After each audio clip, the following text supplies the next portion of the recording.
Kalau lagi sholat kan doanya bagus.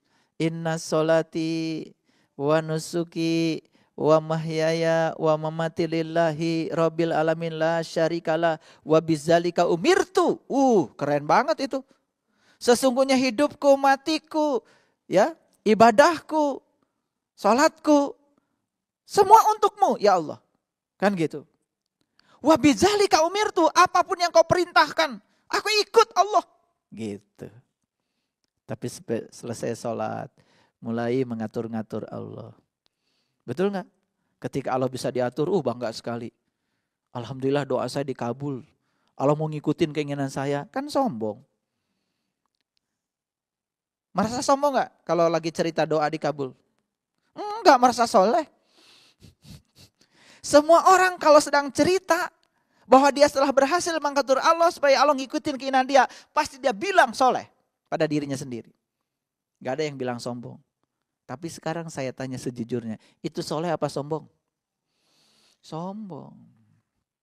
Padahal kata Allah, kata Allah, aku yang paling tahu segala kebutuhan. Makanya bukan tidak boleh meminta. Tapi kalau habis meminta kepada Allah, yang terakhir kata-kata saya, ya Allah. Sungguh dari semua yang aku minta padamu, aku tidak tahu apa yang akan terjadi dengan diriku. Apakah itu baik atau tidak baik, itu semata-mata hawa nafsuku. Oleh karena itu, aku serahkan saja padamu. Apapun yang engkau takdirkan harus terjadi pada diriku, aku yakin itu adalah kebenaran darimu. Sekalipun aku harus menjalannya dengan susah payah. Demi untuk masa depanku. Karena Kaulah yang paling tahu masa depanku. Aku diciptakan bukan untuk aku, tapi diciptakan untuk engkau. Ketika dipungkas dengan itu sudah enteng. Sehingga kita tidak menghitung-hitung mana doa yang dikabul, mana yang tidak dikabul. Habis gitu kan lalu pergi ke toko buku agama ya. Cari kumpulan doa-doa mustajab kan gitu. Udah gitu kita pun sering konyol ya. Pergi ke Mekah pun cari tempat-tempat yang mustajab. Wallah multajam katanya, paling mustajab. Maka ada teman saya katanya multajam mustajab. Kenapa emang? Saya udah doa kemarin, bahkan selama umroh saya gak kemana-mana Pak. Terus kemana? Di multajam aja tiap hari. Terus gimana doanya? Gak ada yang dikabul. Tuh. Ya, kasihan dong kalau hanya multajam, tempat yang multajab. Kemudian kita berdoa di rumah kita gak mustajab. Sepertinya Allah itu ada di multajam, tidak ada di rumah kita. Sedangkan beliau mengatakan, aku meliputi timur dan barat. Kemanapun kau memalingkan wajahmu, di situ kau akan dapati wajahku. Bagaimana? Bagaimana dengan ayat itu? Betul? Tuh, makanya sebetulnya kalau di Quran dikatakan, ud'u rabbakum tadarruan wa khufyatan. Ya, ajaklah aku dengan penuh rasa hormat dan tersembunyi. Jadi cara mengajak Allah itu harus penuh rasa hormat dan tersembunyi. Sekalipun kita mungkin menyampaikan permohonan kepada Allah, harus penuh rasa hormat. Lihat saya semuanya ke sini. Saya punya HP Bapak Ibu. Nah, HP saya taruh di sini ya. Suatu saat ada yang mau pinjam HP saya. Terus saat mau pinjam langsung saja ngomongnya gini, pinjam HP Pak. Sopan enggak? Atau ini punya ibu, ini saya praktekkan ya, sama punya bunda, pinjam HP ya. Sopan gak saya? Harusnya kan saya berhadapan dulu dengan yang punyanya. Bunda mohon maaf, mohon izin, apakah saya boleh menggunakan HP bunda? Kan gitu. Nah, kan berhadapan-hadapan dulu, betul gak? Baru yang kita tuju kan HP, tapi tetap harus izin dulu pada yang punya. Sekarang saya tanya, ketika Bapak Ibu minta sesuatu pada Allah, wajah batin kita dihadapkan pada Allah atau pada yang kita minta? Ayo, jujur. Nah itu kan gak sopan, tapi selama ini kemarin diajarin.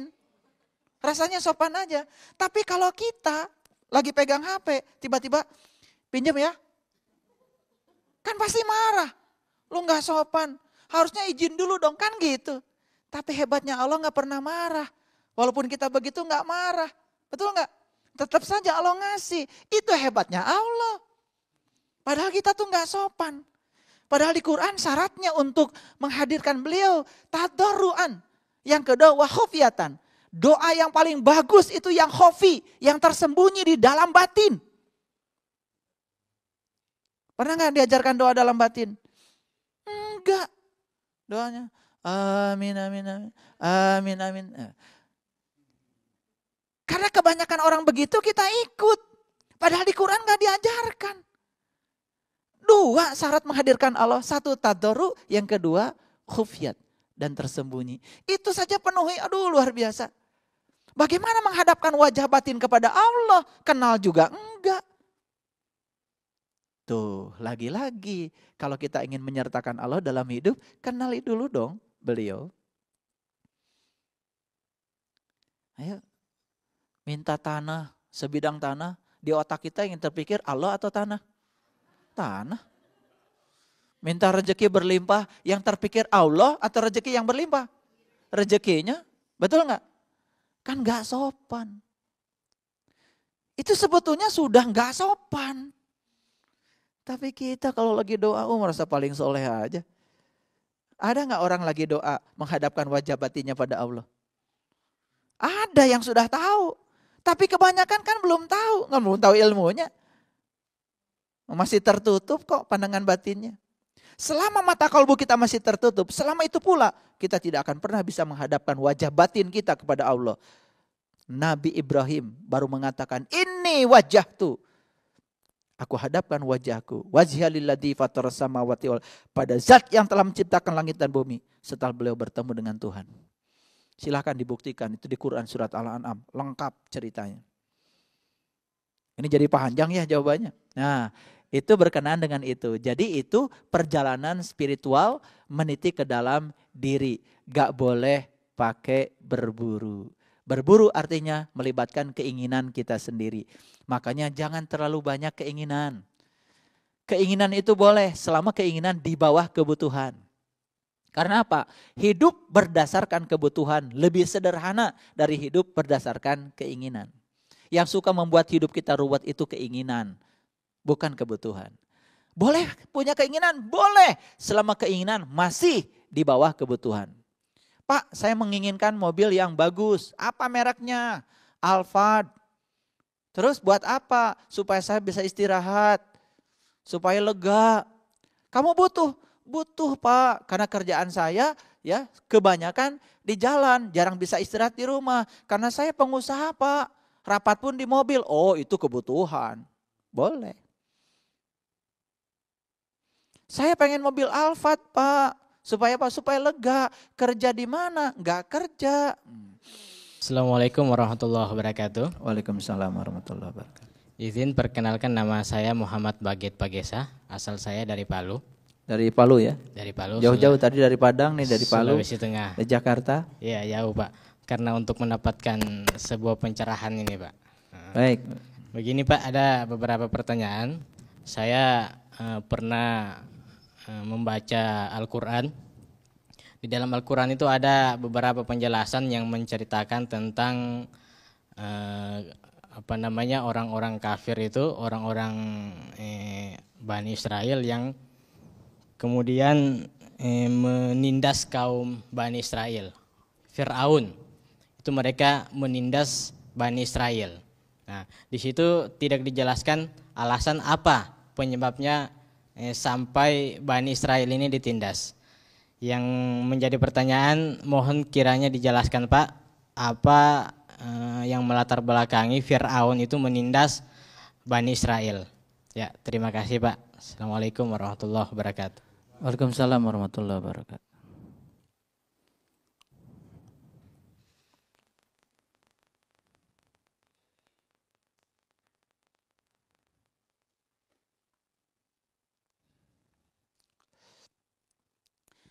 Memang banyak cerita di dalam Al-Quran. Di Al-Baqarah ada, di Al-Imran ada, di An-Nisa ada, di Al-Maidah ada, di Al-A'raf ada, di Al-An'am ada, sampai di Al-Anfal, di At-Taubah juga ada. Itu cerita tentang bagaimana Fir'aun itu menindas Bani Israel. Dan itu sebetulnya bukan sejarah. Bukan sesuatu yang terjadi di masa lalu saja. Di masa sekarang juga penindasan itu ada. Lalu pertanyaan tadi, mengapa penindasan itu terjadi dan kenapa diizinkan seakan-akan oleh Allah kan? Betul nggak? Karena kalau kita memiliki kacamata yang sempit dalam memandang sesuatu, kan itu menganggap sesuatu yang buruk kan? Betul nggak? Kalau ada penindasan pasti kita mikirnya buruk aja, karena ada yang tertindas. Betul nggak? Padahal yang tertindas itu siapa tahu oleh Allah sedang dikuatkan. Nah sekarang kita akan buka ya pandangan kita supaya bisa melihat konteks itu lebar-lebar. Saya akan berikan contoh yang sederhana. Nanti kalau kita belajar Quran ya, di Quran surat Al-A'raf itu ada cerita panjang tentang bagaimana perjalanan Fir'aun dengan Musa. Nah kalau kita hanya melihat Fir'aun dan Musa sebagai sosok manusia di masa lalu dalam sejarah, berarti kita hanya dongeng sejarah. Sekarang saya mau tanya dulu, Mas siapa namanya? Mas Bagit. Mas Bagit. Mas Bagit pernah nggak rencananya nanti malam mau tahajud? Pernah. Tapi nggak jadi tahajudnya. Siapa yang menghalangi tahajudnya Mas Bagit?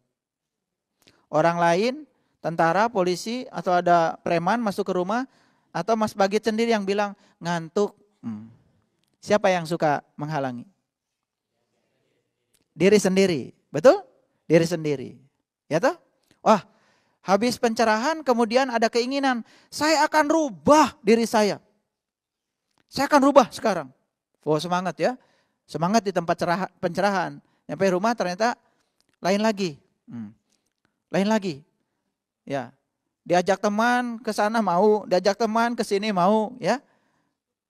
Mulai sekarang saya akan tekun beribadah, misalkan gitu. Tapi kemudian tidak terjadi. Siapa yang menghalangi Mas Bagit sampai tidak jadi beribadah? Diri sendiri, oke? Ini kita kasih contoh dulu supaya kenal sama Fir'aun. Karena kalau kita ngomongin Fir'aun jadi dosa. Karena saya tidak mau di tempat seperti ini kita ngomongin Fir'aun. Lebih bagus Fir'aunnya kita hadirkan dulu. Kalau kita ngomongin di depan Fir'aun kan berarti kita tidak menggunjing. Betul nggak? Iya. Saya nggak mau cerita iblis kalau iblisnya nggak dihadirkan. Makanya saya hati-hati kalau ngaji. Sebelum saya ngomongin iblis, iblisnya saya hadirkan dulu. Ya? Oke. Siapa tadi? Diri sendiri. Sudah mulai kenal sama Fir'aun. Kan Fir'aun itu digambarkan di Quran adalah manusia yang suka membunuh laki-laki dan membiarkan hidup-hidup perempuan. Itu diulang-ulang loh di banyak ayat. Fir'aun itu selalu digambarkan sebagai sosok yang suka membunuh laki-laki dan membiarkan hidup-hidup perempuan. Laki-laki yang dimaksud adalah urusan rohani. Kalau di Quran ada kata laki-laki itu pasti cerita urusan rohani. Kalau di Quran ada kata-kata perempuan, wanita pasti cerita urusan jasmani. Urusan jasmani dibiarkan hidup, urusan rohani dibunuh. Kalau diajak mancing, diajak hura-hura, diajak apa, begitu mudah. Hidup tuh perempuan. Tetapi diajak memperbaiki diri ke dalam supaya tambah sabar, tambah bijak, ya, tambah dewasa, tambah rajin ibadahnya, biasanya banyak hambatan. Siapa yang menghambat? Kan diri kita sendiri. Jadi sebetulnya Musa dan Fir'aun itu serumah. Musa ya di sini, Fir'aun juga di sini. Terserah siapa yang menjadi khalifah. Kekhalifahan semesta kecil ini mau diserahkan pada Fir'aun, mau diserahkan pada Musa, terserah kita. Tapi begitu diserahkan kepada Fir'aun, maka disitulah akan terjadi penindasan. Jadi siapa yang suka menindas kita?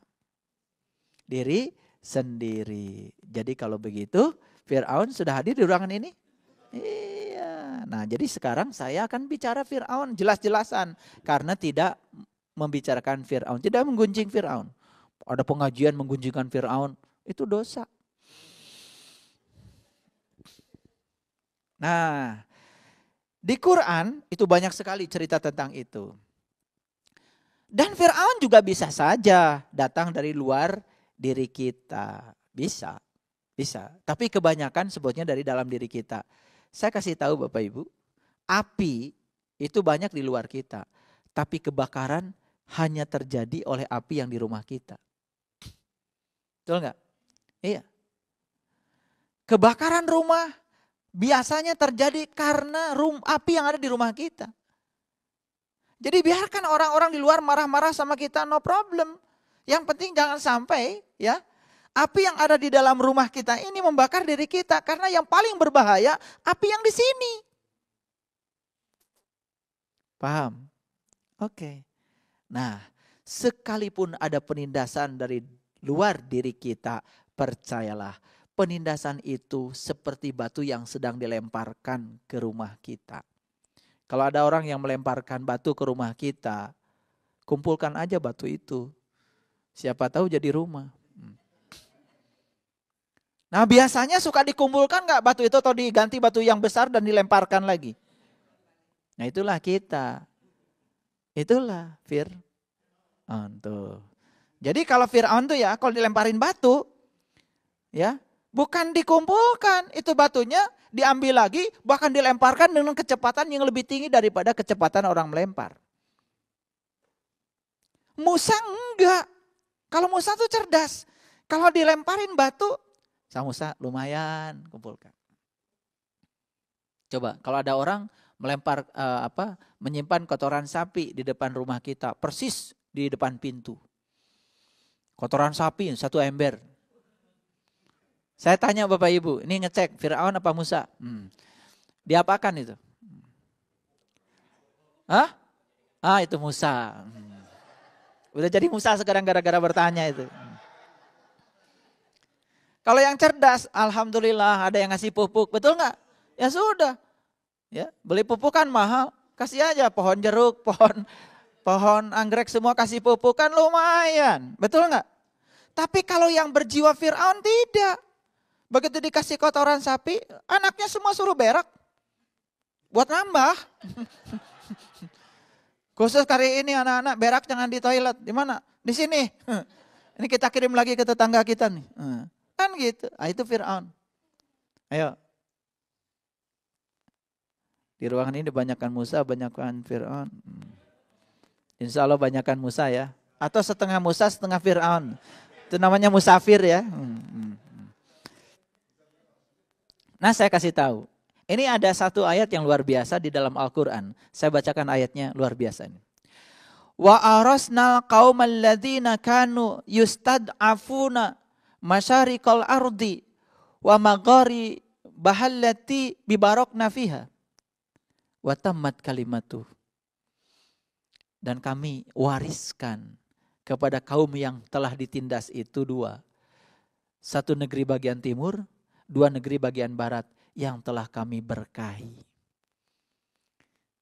Timur itu selalu berhubungan dengan urusan jasmani. Barat selalu berhubungan dengan urusan rohani. Makanya kiamat, tanda-tanda kebangkitan kesadaran itu matahari terbit dari barat. Bukan matahari yang itu.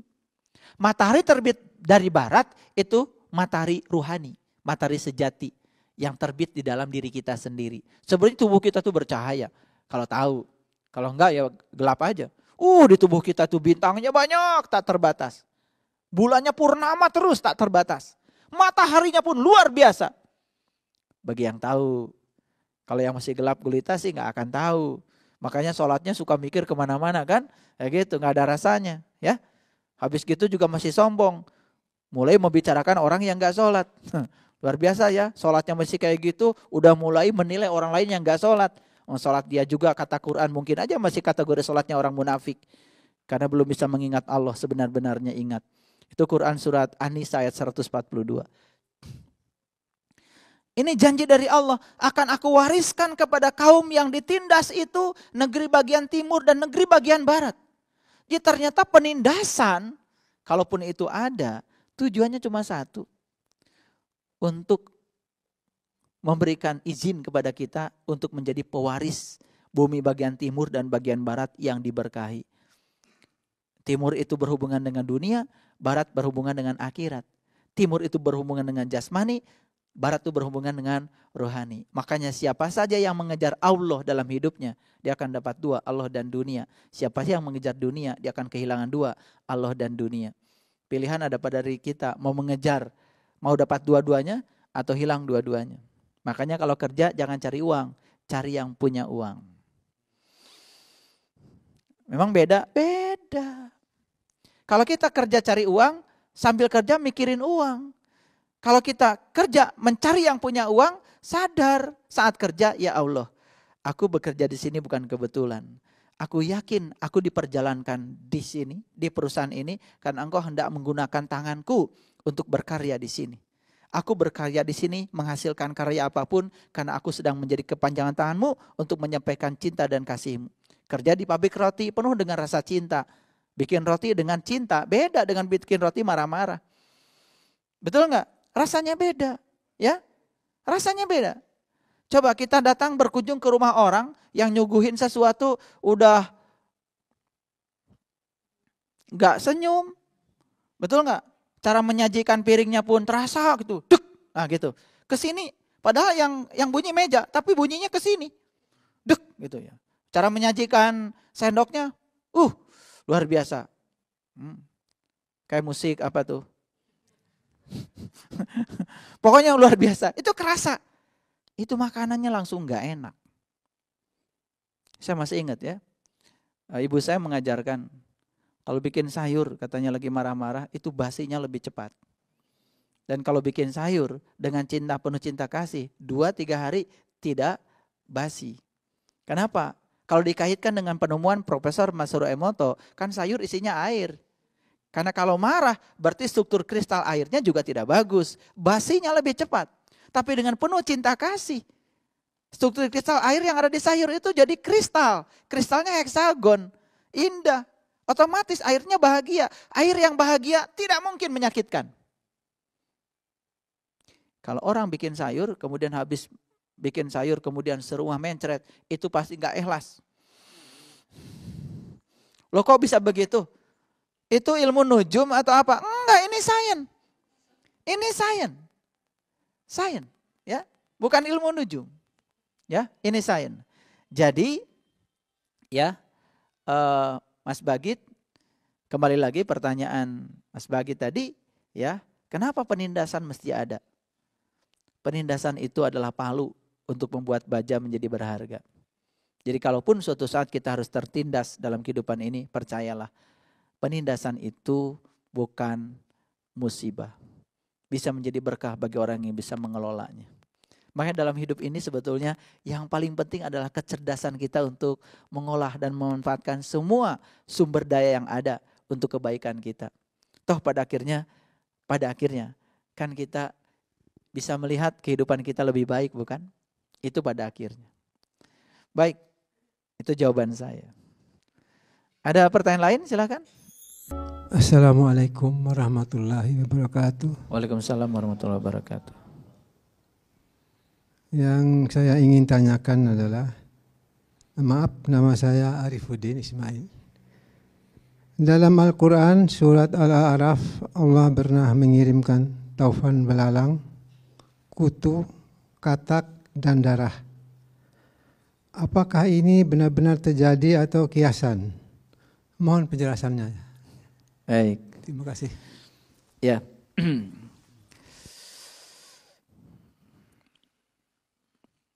Allah memberikan pilihan pada kita. Kamu mau tahu segala sesuatu dariku dengan perumpamaan atau senyata-nyatanya? Kan gitu Allah menawarkan. Kepada kamu akan aku beritahu segala sesuatu senyata-nyatanya. Tapi kepada orang yang di sebelah luar bisa jadi diberitahu segala sesuatu dengan perumpamaan. Di Quran surat Al-A'raf memang ada cerita. Ada cerita suatu saat ada sebuah kaum yang dikirim oleh Allah topan. Dan topannya itu aneh. Pertama topan belalang, yang kedua topan kutu, yang ketiga topan katak, yang keempat topan darah. Gimana tuh topan darah? Kan kita belum pernah kenal ya. Selama ini kan yang namanya topan itu angin. Betul nggak? Tapi di Quran topannya itu bukan angin. Saya tunjukkan ya, di Quran surat Al-A'raf, itu kalau kita baca surat Al-A'raf, itu ayat 133, ada kata-kata yang indah seperti ini. Fa'arsalna alaihimut tufan. Tufan itu bahasa Arab. Tufan itu sudah jadi bahasa kita, taufan. Topan. Ya. Topan apa? Wal jaroda. Yang pertama topan belalang. Yang kedua wal kummala. Kumal. Diterjemahkan kutu. Emang kutu itu sukanya tempat kumal. Orang yang kumal rambutnya kan biasanya banyak kutunya. Yang kurang rajin keramasnya itu banyak kutunya. Ya, makanya mohon maaf kalau nyampe di rumah ya buru-buru dibuka. Nanti jadi banyak itu. Jadi kandang kutu ya. Nggak apa-apa kalau kutu yang di sini bukan topan kan. Ini topan kutu ya. Kumal wal kumala wadofada. Wadofadi. Dofadi itu katak. Kemudian ya wadama. Dama itu darah. Jadi ada 4 jenis tofan yang akan dikirimkan. Nah kalau kita belajar Quran itu nggak bisa dikupas satu ayat begitu saja. Ini ada rangkaian ceritanya. Siapa sesungguhnya ini? Nah sesungguhnya ini sedang cerita tentang ya Bani Israel, ya orang yang berjalan menuju Tuhan, tetapi dalam perjalanannya lebih banyak mengikuti Fir'aun daripada mengikuti Musa. Kita sudah benar ya berjalan menuju Tuhan. Ingin menuju kepada Tuhan karena memang tujuan kita adalah Tuhan. Tetapi dalam perjalanan menuju Tuhan lebih banyak mendengar suara-suara Fir'aun daripada suara-suara Musa. Saya sekali lagi menekankan Fir'aun yang saya maksud bukan sesuatu yang terjadi di masa lalu. Itu biarkan sudah berlalu. Itu sejarah. Tapi Fir'aun dalam kehidupan yang sekarang ada. Di mana? Di sini. Energi negatif yang ada pada diri kita itu Fir'aun. Dan energi positif yang ada pada diri kita itu Musa. Supaya kita tidak usah ngurusi orang lain. Urusi diri kita sendiri. Energi negatif ada pada diri kita? Ada. Pikiran negatif pada diri kita? Ada. Energi positif juga ada.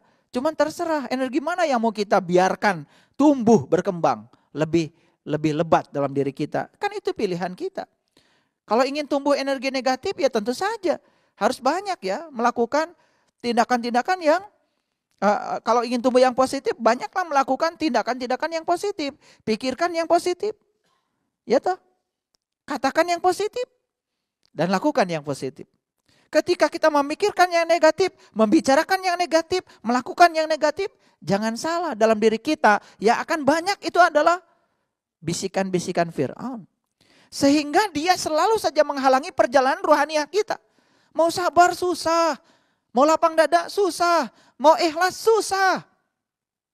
Susah. Kenapa? Oke.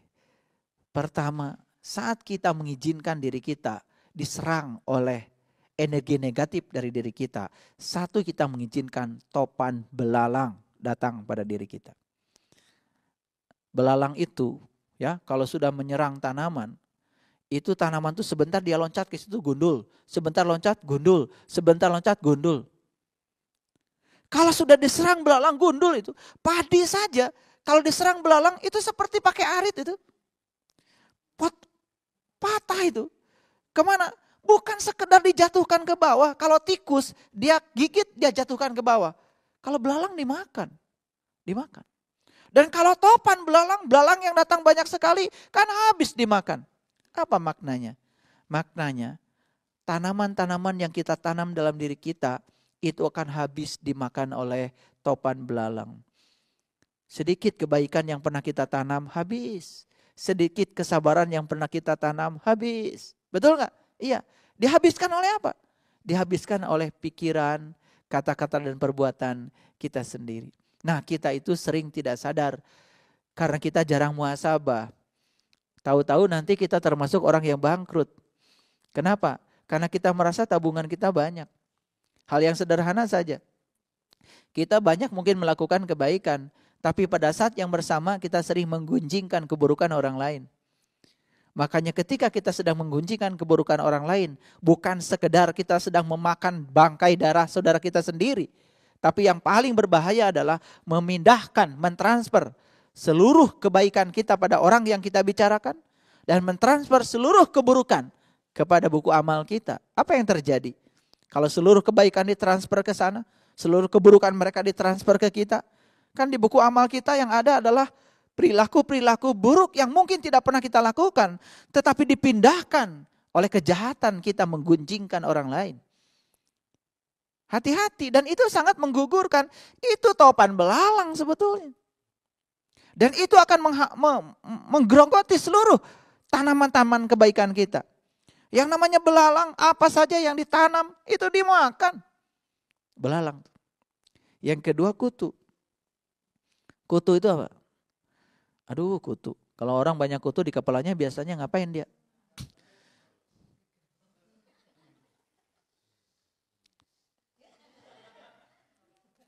Gitu kan? Iya biasanya. Sambil garuk-garuk kan kemudian ada yang kepegang langsung gigit kan gitu. Kutu itu gatal. Kalau orang diserang kutu gatal. Orang ngomong gini dikomentari. Orang melakukan ini dikomentari. Pokoknya gak ada yang benar bagi dia. Semua salah aja dikomentari. Gatal. Maaf ya. Kegatelan untuk berkomentar kepada kejelekan orang lain. Itu tanda jiwa kita sakit. Ini bukan cerita kutu yang itu. Kutu yang itu semprot aja pakai baygon mati kok. Tapi kutu yang ini susah nyemprotnya. Betul nggak? Susah nyemprotnya. Makanya saya jelaskan secara detail. Apakah ini kiasan seperti pertanyaan Ayah Arif tadi? Ini kiasan atau yang sebenarnya? Bagi saya ini kiasan. Kiasan. Karena kutu yang sebenarnya nggak berbahaya kok. Yang berbahaya itu adalah kiasan. Belalang yang biasa nggak berbahaya. Tapi belalang ya, segala perilaku kita yang menggerogoti semua tanaman-tanaman kebaikan kita, itu yang menghancurkan kita. Makanya hidup gak maju-maju. Jadi gundul aja. Makanya ada lagu Gundul Pacul. Hidupnya jangan gembelengan. Wakul ngelimpang. Kalau sudah bakulnya ngelimpang, karena gembelengan, ya sudah. Kalau sudah ngelimpang itu kan berantakan. Dunianya berantakan, akhiratnya berantakan. Kalau sudah dunianya berantakan, merembet, ya mana pekerjaannya berantakan, keluarganya berantakan, ibadahnya berantakan, bermasyarakat juga berantakan, semua berantakan. Kenapa? Tuh, ada yang salah. Ada yang salah. Baik, ngerti sekarang kutu? Ya, kutu itu apa? Yang suka bikin gatel. Suka diserang kutu nggak Bapak Ibu? Suka. Di sekitar kita ini banyak gak kutu? Biasanya kutu suka munculnya di mana itu? Di televisi. Di mana lagi? Di pasar. Di mana lagi? Di tempat kerja. Di mana lagi? Di rumah. Oh, di arisan. Mungkin. Ini bukan menduga ya. Di arisan. Tapi jangan lupa loh. Kutu juga bisa muncul di tempat-tempat yang kita sebut tempat ibadah. Yang gak ada kutu di sana. Ada. Loh, itu kebencian yang ditebar. Kemudian kita jadi benci, gatal pada orang lain. Bahkan menghalalkan adalah orang lain, bukan kutu itu. Itu kutu itu. Ya Allah. Baru sadar ya, ternyata kutu banyak ya.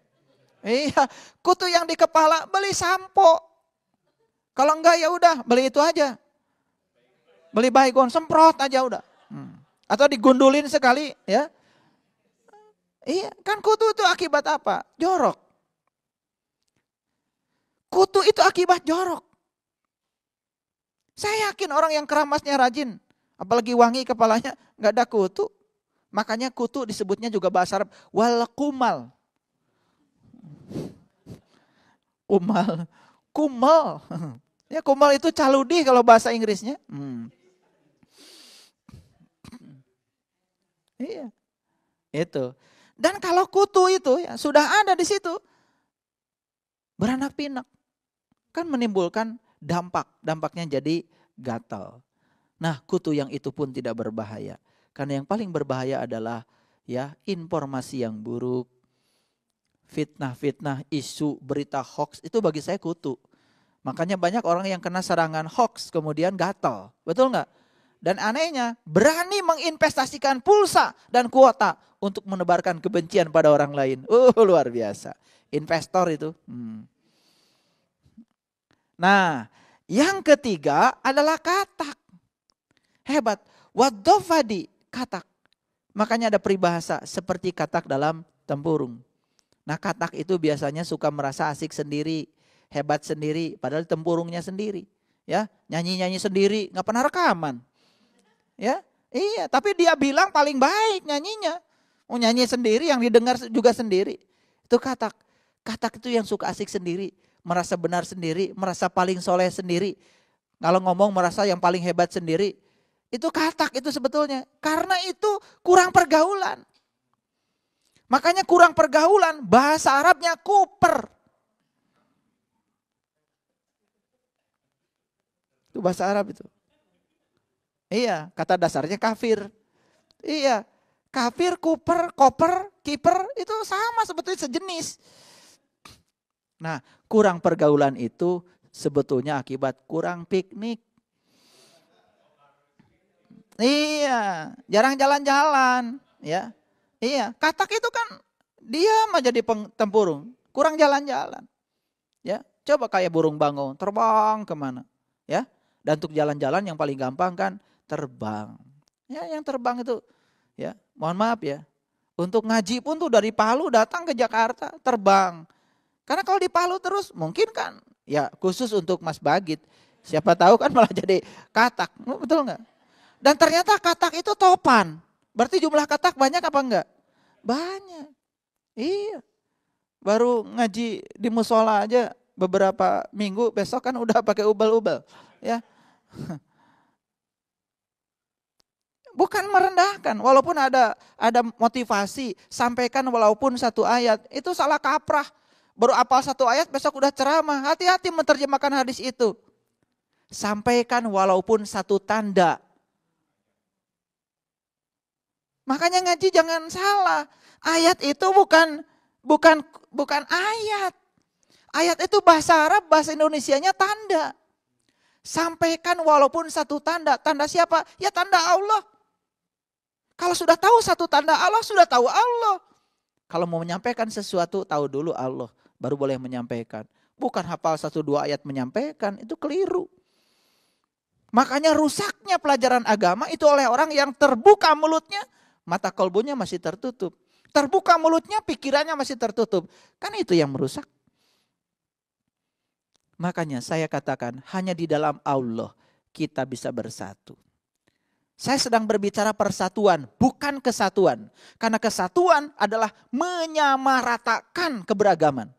Menyatukan keberagaman, itu kesatuan. Tetapi kalau persatuan, saling menghargai keberagaman. Biarkan semua apa adanya, kita saling menghargai perbedaan. Makanya untuk saling menghargai perbedaan, ajaran para leluhur kita, ajaran Tuhan kita, yang paling utama apa? Nikah. Kenapa nikah disebut setengahnya agama? Karena di nikah itulah latihan pertama kita menerima perbedaan. Istri kita berbeda jenis kelaminnya, berbeda cara berpikirnya, berbeda cara menyelesaikan masalahnya, berbeda adat istiadatnya, berbeda hobi makanannya, berbeda hobi olahraganya, berbeda hobi buku yang dibacanya. Bayangkan, dibikin satu kasur. Makanya orang yang di luar gagal menerima perbedaan. Saya yakin di rumah tangganya pasti gagal menerima perbedaan. Karena kalau gagal di luar, karena gagal di dalam. Ulangi sekali lagi. Agama, semua agama mengajarkan kita nikah. Bahkan di Islam, nikah adalah setengah agama.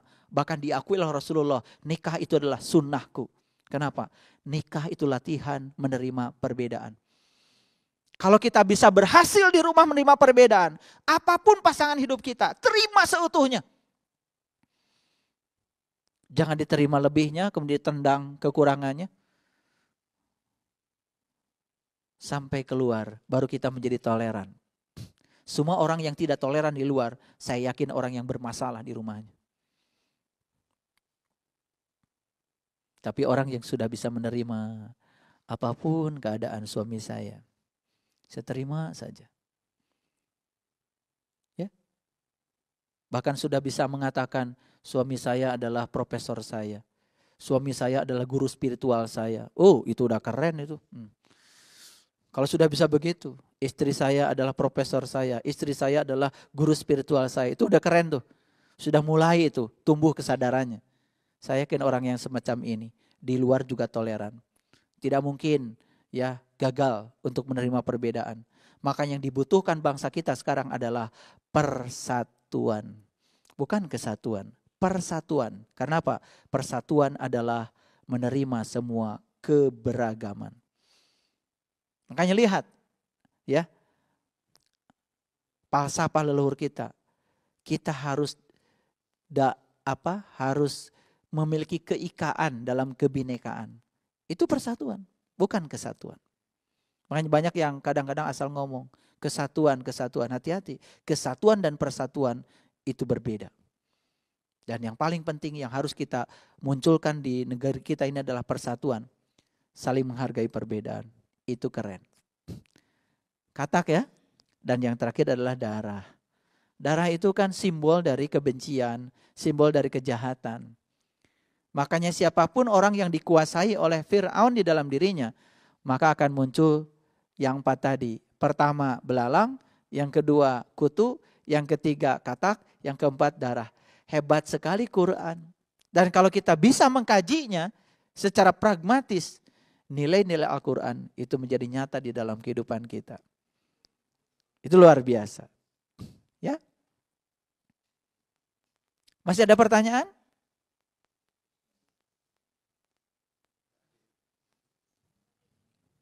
Sebentar. Oke. Boleh. Anda masih ada 5 menit lagi. Silakan. Waalaikumsalam warahmatullahi wabarakatuh. Saya dengan Ibu Lis dari Jakarta mau bertanya tentang lambang negara kita itu burung Garuda. Apakah ada pesan-pesan spiritual di dalamnya itu? Terima kasih. Assalamualaikum warahmatullahi wabarakatuh. Waalaikumsalam warahmatullahi wabarakatuh. Bangsa kita terkenal dengan bangsa spiritual. Leluhur kita itu termasuk bangsa yang sudah tinggi ya, tingkat peradabannya terutama dalam hal spiritual. Ya tentu saja semua simbol-simbol yang diwariskan kepada kita itu semua pasti ada maknanya. Contoh kenapa bendera kita merah putih. Kan merah putih itu melambangkan teman sejati kita waktu di rahim ibu. Teman kita di rahim ibu ada 4. 1 ketuban, 2 ari-ari, 3 darah merah, 4 darah putih. Makanya darah merah dan darah putih disebutnya juga purwadaksina. Itu adalah titik asal kita. Jadi merah putih itu adalah teman sejati kita waktu di rahim. Makanya darah 2, darah merah, darah putih. Dan itu kemudian menjadi simbol negara kita. Kenapa merah dan putih? Supaya kita tahu dengan asal muasal kita. Kan kita asal dari ibu kita. Saat keluar dari ibu kita dalam keadaan suci. Pulang nanti harus dalam keadaan suci. Makanya dalam kitab-kitab suci manapun banyak dikatakan untuk mendapatkan surga kita harus memiliki keadaan seperti anak. Kan gitu. Karena anak itu penuh dengan sukacita, betul nggak? Tidak rasa cemas. Itu. Kenapa lambang negara kita kok burung Garuda? Subhanallah. Cerita tentang burung itu luar biasa. Nanti Bapak Ibu bisa buka Quran surat Ali Imran. Di ayat ke-49 ada cerita tentang pertemuan antara Rasulullah dengan Bani Israel. Yang diajarkan apa? Yang diajarkan cara terbang kok. Bukan terbangnya tubuh, tapi terbangnya kesadaran. Makanya melihat dari ketinggian dengan menggunakan sayap burung itu berbeda dengan melihat dari dekat. Jadi kalau bangsa kita lambang negaranya adalah burung Garuda, kita sedang diajarkan leluhur kita untuk belajar melihat sesuatu dari ketinggian, dari sudut pandang yang lebih tinggi. Makanya itulah bangsa kita, supaya kita tidak menjadi bangsa yang picik. Makanya harus sering-sering terbang. Nabi Muhammad juga mengajarkan terbang, pergi ke Sidratil Muntaha. Ya toh? Kan dari Baitul Maqdis, dari Al-Quds, kemudian pergi ke Sidratil Muntaha. Dari tempat yang suci baru menuju kepada kesadaran yang tertinggi. Jadi kalau untuk mencapai kesadaran yang tertinggi harus dari tempat yang suci, Al-Quds. Coba lihat perjalanannya, Masjidil Haram, Al-Quds, baru tempat yang suci. Enggak terbang dari Masjidil Haram. Baru terbang dari Al-Quds, dari tempat yang suci, baru. Yang terbang apa?